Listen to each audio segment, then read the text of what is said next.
কি রাজকন্যা, আপনি তো বেশ খুশি খুশি মনেই গেলেন রাজ দরবারে, এখন আবার এত উত্তেজিত হয়ে ফিরে এলেন কেন? আমার কোনো অন্যায় পেলে আপনি আমাকে দুটো কথা শোনাতে পারেন ঠিকই, তবে আমার জাত অথবা বংশ নিয়ে কোনো কথা বলবেন না, আর না তো আমার পিতা মাতাকে নিয়ে। হ্যাঁ, কে গো দাদা, আমার বুদ্ধিটা কাজে লাগালে নাকি? আমি শেষমেশ ভেবে দেখলাম তোমার বুদ্ধিটাই উত্তম। ধ্যাত, আজকাল আমার দিনটাই বোধহয় খারাপ চলছে, কোনো কিছুতেই ভালো ফল পাচ্ছি না। যেটাই করতে যাচ্ছি সেটাই উল্টো হয়ে যাচ্ছে লালিনা। আমি তোমার কাছে কি লুকোচ্ছি না লুকোচ্ছি তার আগে তুমি আমায় বলো তো, আমার কাছ থেকে তুমি কি লুকোচ্ছ ঠাকুরপো? তুমি নাকি চুমকির সঙ্গে চন্দনের বিয়ে দেবে বলে ঠিক করেছো। না না ঠাকুরপো, তুমি যত যাই বলো না কেন, আমার মনে হয় না চন্দন আর চুমকে বিয়েতে রাজি হবে। ওরা এতদিন একই বাড়িতে ভাই বোনের মতো বড় হয়েছে, তাহলে ওদের পক্ষে এ বিয়ে মেনে নেওয়া কিন্তু অসম্ভব। কেন বৌদি, আগে কখনো চাচাতো ভাই বোনদের মধ্যে বিবাহ হয়নি? দেখনি তুমি? দেখেছি ঠাকুরপো, দেখেছি, কিন্তু অন্যান্যদের তুলনায় চন্দন আর চুমকির সম্পর্কটা আলাদা। ওরা দুজনে কেউ কখনো এই বিয়েটা মেনে নিতে পারবে না, এই আমি বলে দিচ্ছি।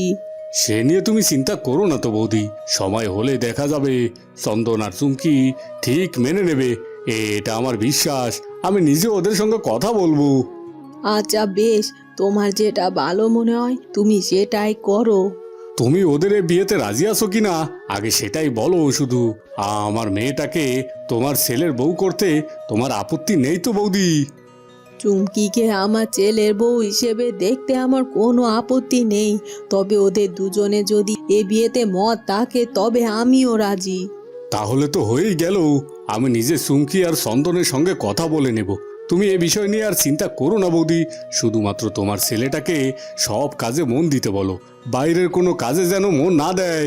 সে ঘরের কাজ করুক এবং নিজের সংসারটা গোছানোর জন্য চেষ্টা করুক। চুমকির সঙ্গে বিয়ে হলে আমার সংসার মানে তো চন্দনেরই সংসার, তাই না? এ কথাটা তুমি তোমার ছেলেকে বুঝিয়ে বলো বৌদি। আমি এখন আসি। এ কথা বলে চন্দনের কাকা সেখান থেকে চলে যায়। রাত হয়ে যায়। এরপর চন্দনও বাড়িতে ফিরে আসে। মা, খেতে দাও আগে, বড্ড খিদে পেয়েছে। আজ আমার অনেক পরিশ্রম হয়েছে তরোয়ার চালানো শিখতে। ঠিক আছে, তুই হাত মুখ ধুয়ে রান্নাঘরে আয়, আমি তোকে খাবার বেড়ে দিচ্ছি। তারপর তোর সঙ্গে কিছু গুরুত্বপূর্ণ কথা আছে। ঠিক আছে মা, খেতে খেতে তোমার সব কথা শুনবো।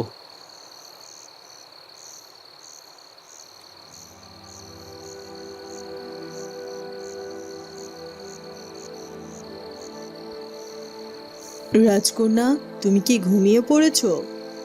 না মাতা, আসুন। এত রাতে হঠাৎ আমার কক্ষে এলেন যে, কিছু বলার আছে নাকি? না, এমনি আর কি, আমার ঘুম আসছিল না, ভাবলাম তোমার সঙ্গে কিছুক্ষণ গল্প করি, তাই চলে এলাম। তোমার কোনো অসুবিধে নেই তো? না না মাতা, আমার কোনো অসুবিধে নেই, বসো এখানে। হ্যাঁ হ্যাঁ, বসছি। আজ বুঝি তোমার মনটা ভীষণ ফুরফুরে লাগছে, তাই তুমি স্বাভাবিকভাবে সবার সাথে কথা বলছো। এটা দেখতে পেয়ে আমার যে কি শান্তি লাগছে না রাজকন্যা। সত্যি, তুমি যখন নরম সুরে সকলের সঙ্গে কথা বলো, তোমায় যে কি মিষ্টি লাগে দেখতে। তাই নাকি? হ্যাঁ, তাই তো। তাহলে কেন সবসময় তুমি সকলের সাথে রেগে চোটে কথা বলো বলো তো? ওভাবে তোমায় একটুও ভালো লাগে না মা। আমায় ভালো লাগে না এ কথা বললে কিন্তু আমি আবার রেগে যাব মাতা। না না রাজকন্যা, তুমি রেগে যেও না। এত রাত করে শুধু শুধু তোমায় রাগাতে চায় না। যাকগে, এসব কথা ছাড়ো। এখন বলো তো, আমরা যদি তোমার এখন বিয়ে দিতে চাই, তুমি কি বিয়ে করতে রাজি? মানে কি, তোমরা এখন আমার বিয়ের আলাপ শুরু করে দিয়েছো নাকি? না না রাজকন্যা, সেসব এখনো কিছু করিনি। তবে তোমার পিতামশাই কিন্তু তোমার বিয়ের ব্যাপার নিয়ে একটু চিন্তিত। তোমার জন্য সুযোগ্য পাত্র খুঁজে পেতে আমাদের বোধহয় ভালোই কষ্ট করতে হবে, কারণ তোমার পছন্দের পাত্র তো যে সে পাত্র নয়, তাই না? তোমার রাগ উগ্র মেজাজ মেনে নিতে পারবে যে পাত্র, তার সঙ্গে আমরা তোমার বিবাহ দেব। নয়তো? নয়তো কি মাতা?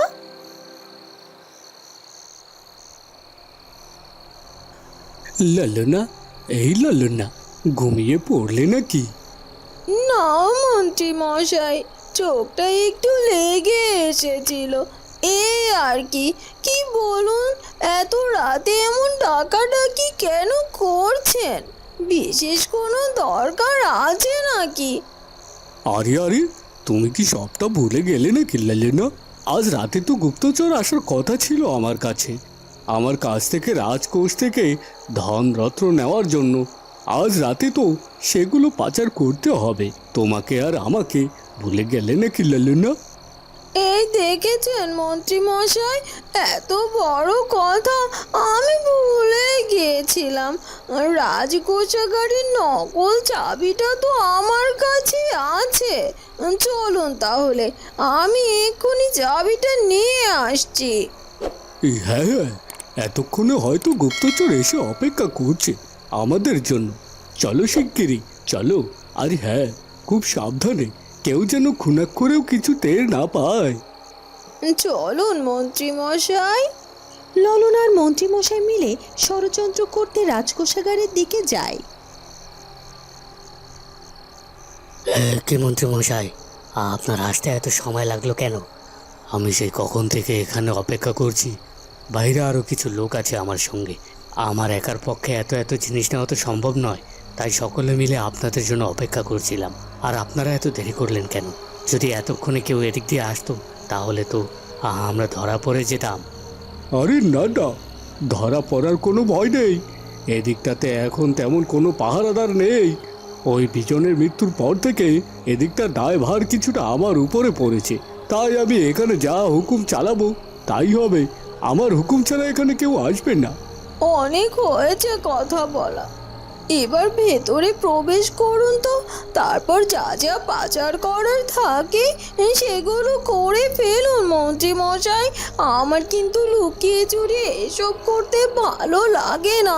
শিগগিরই যা করার করুন না। তুমি তাহলে দেরি কেন করছো লালুনা? শিগগিরই চাবিটা দিয়ে রাজকোষাগারের দরজা খুলে ফেলো।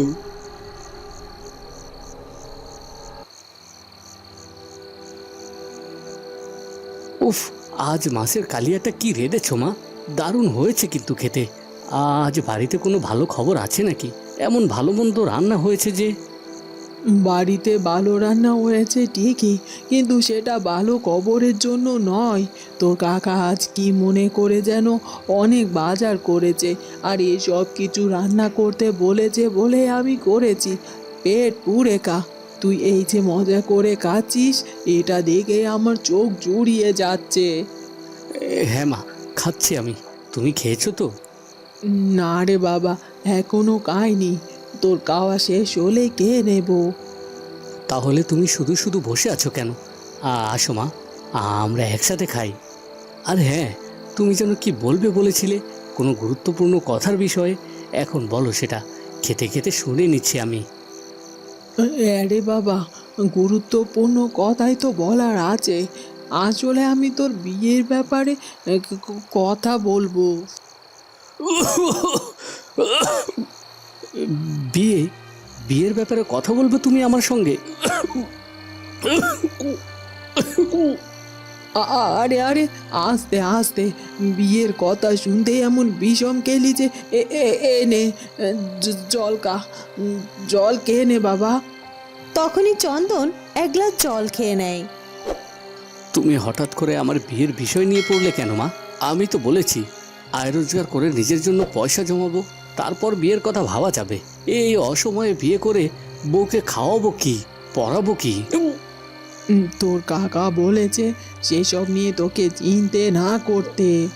কি বলছো কি মা? আমি বিয়ে করব আর কাকা আমার সেই সব নিয়ে চিন্তা না করতে বলেছে? কেন, কাকা কি আমার বউকে খাওয়া পড়ার যোগান দিবে নাকি? না না, আমি বিয়ে করে বউয়ের খরচ চালাতে না পারলে সে বিয়ে আমি করব না। কাকা আমায় যতই ভরসা দিক না কেন। আসলে তোর কাকা এ ভরসাটা দিচ্ছে কারণ তোর কাকা চুমকির সঙ্গে তোর বিয়ে দেবে বলে ঠিক করেছে। কি বলছো কি মা তুমি? চুমকির সঙ্গে আমার বিয়ে? এ আবার হয় নাকি? চুমকি তো আমার ছোট বোনের মতো, ওকে কখনো আমি আমার বউ হিসেবে ভাবতেই পারিনি। চুমকিও এ কথাই বলেছে রে বাবা, কিন্তু তোর কাকা তো কিছুতেই বুঝতে চাইছে না। সে শুধু বলছে দুটো ছেলে মেয়ের বিয়ে দিলে কাউকেই তাহলে এ বাড়ি ছেড়ে দূরে যেতে হবে না, আর তোকেও এ বাড়ির কোনো কাজকর্ম ছেড়ে দূরে কাজ করতে হবে না। সারা জীবন এ বাড়ির কাজ যেমন করছিস এমনটাই করবি, আর চুমকিকে নিয়ে সংসারটা সামলাবি। তোর কাকা তো আরও বলেছে তোর সঙ্গে চুমকির যদি বিয়ে হয় তবে তুই বাইরের আর কোনো কাজে মন যেন না দিস। আমার বিয়ে নিয়ে তোমাদেরকে এখনই ভাবতে হবে না মা, সময় হলে সব হবে। আমার পছন্দ মতো পাত্র খুঁজে পাওয়া যাবে।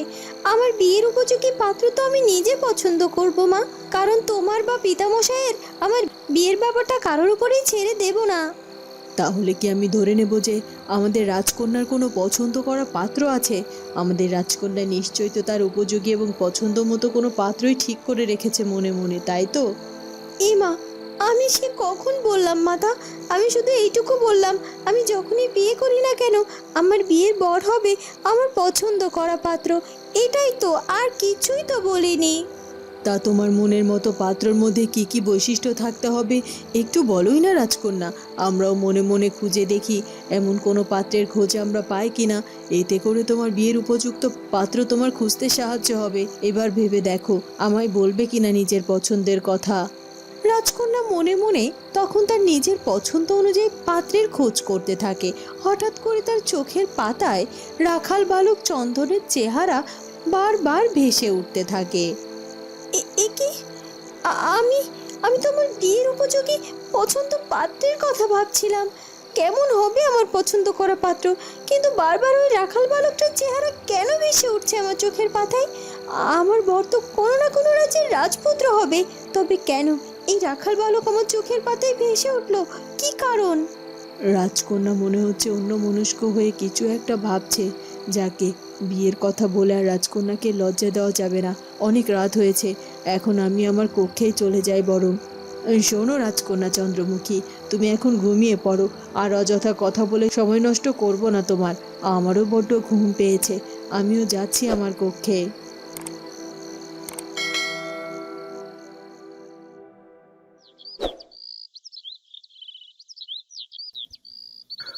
কাকা, এই নিন দুধ বিক্রি করার টাকা।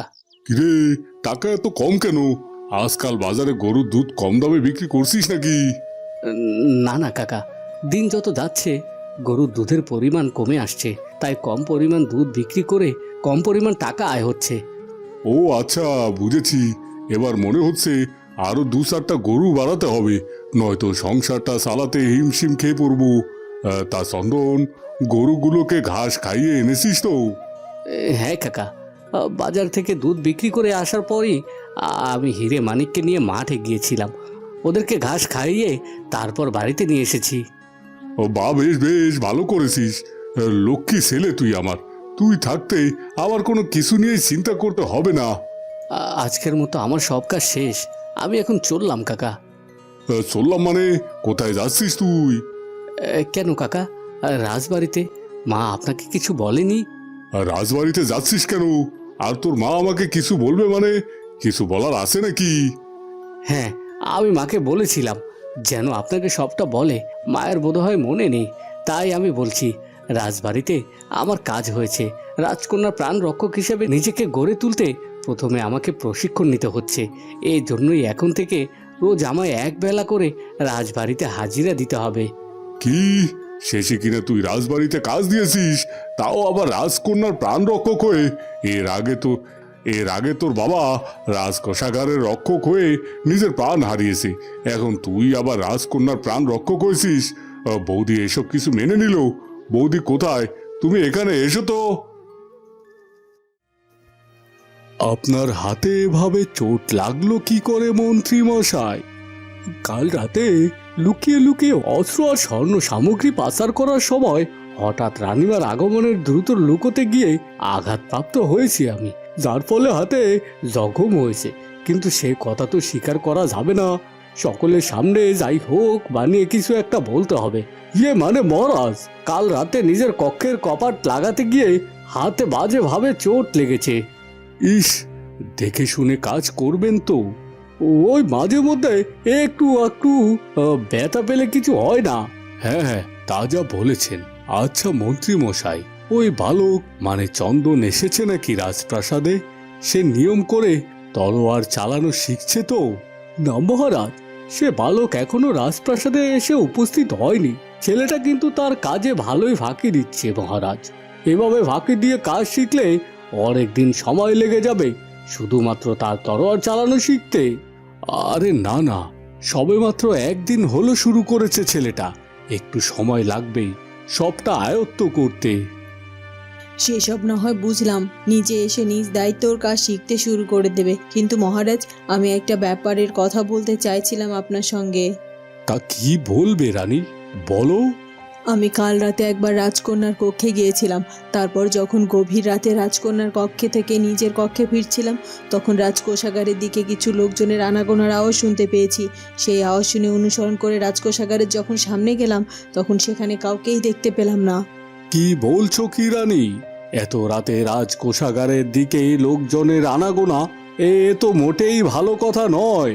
মন্ত্রী মশাই, আপনি কি রাজকোষাগারের দিকে কড়া নজরদারি আর পাহারার ব্যবস্থা রাখেননি? হ্যাঁ মহারাজ, আমি অবশ্যই সেখানে কড়া নজরদারির ব্যবস্থা করে রেখেছি। কই, আমি তো এমন কিছু শুনতে পেলাম না। আর রানীমা তো বলছেন উনি যখন সেখানে গিয়েছিলেন সেখানে তো কাউকেই দেখতে পাইনি। আর রাজকোষাগারে নিশ্চয়ই তালাবদ্ধ ছিল। হ্যাঁ মহারাজ, তা ছিল বটে। তাহলে রানীমা হয়তো অন্য কোথাও থেকে কারো কথাবার্তার আওয়াজ শুনেছে। হতে পারে কোনো দাসদাসী বা সৈন্য সামন্ত রাত বিরাতে কাজের সুবাদে কথাবার্তা বলছিল। তা না হলে মহারানী ওখানে গিয়ে কাউকে দেখতে পেলেন না কেন, তাই না মহারানী? হ্যাঁ, সেটাও ঠিক। বন্ধুরা, কি হতে চলেছে এরপর সেটা জানবো আমরা চন্দ্রমুখী গল্পের পরবর্তী পর্বে। আর আমাদের আজকের পর্বটি ভালো লাগলে অবশ্যই আমাদের চ্যানেলটিকে সাবস্ক্রাইব করে দিও। দেখা হবে নতুন পর্বে। ধন্যবাদ।